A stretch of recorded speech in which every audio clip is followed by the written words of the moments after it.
Notre projet de coopération à l'Est du Bergogné est un projet de coopération renforcée avec deux établissements qui nous sont proches. L'idée, c'est que les missions de chacun des établissements et la spécificité de chacun des établissements nous a mené très logiquement à couvrir le parcours de soins d'un patient en cancérologie.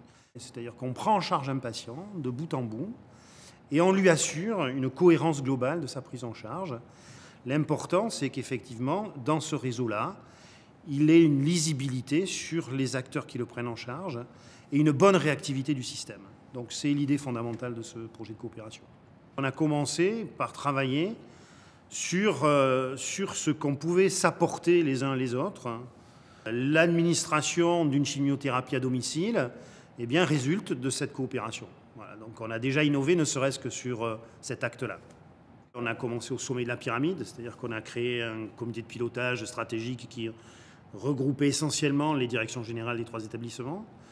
On a défini des thématiques sur lesquelles il convenait effectivement de cerner quelles pouvaient être nos synergies. Et là, on a investi des professionnels de chacun de nos établissements qui se sont rencontrés à notre demande.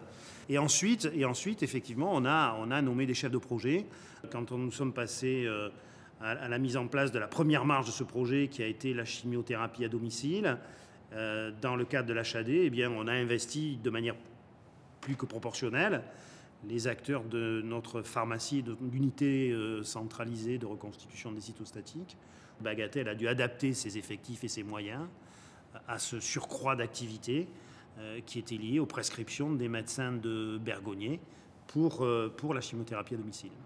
Les retombées économiques de ce projet sont visibles essentiellement aujourd'hui à l'Institut Bergogné, puisque, comme je vous le disais à l'instant, nous avons optimisé notre potentiel de production de l'unité de reconstitution des cytostatiques, donc avec des moyens préexistants, avec un effectif préexistant, nous avons produit plus de cytostatiques et de poches de chimiothérapie.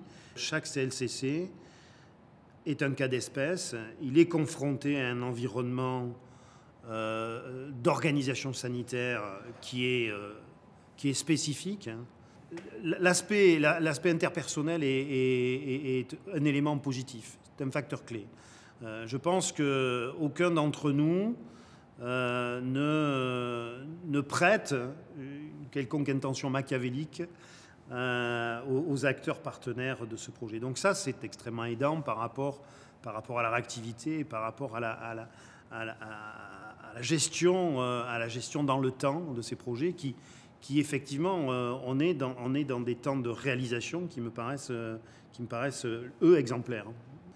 C'est sécuriser le parcours du patient, c'est réduire ses délais de prise en charge, donc c'est la réduction des délais, la sécurisation et le fait qu'il puisse, c'est l'idée même du parcours de soins et de la fluidité du parcours de soins, c'est l'idée qu'il puisse à tout moment de sa prise en charge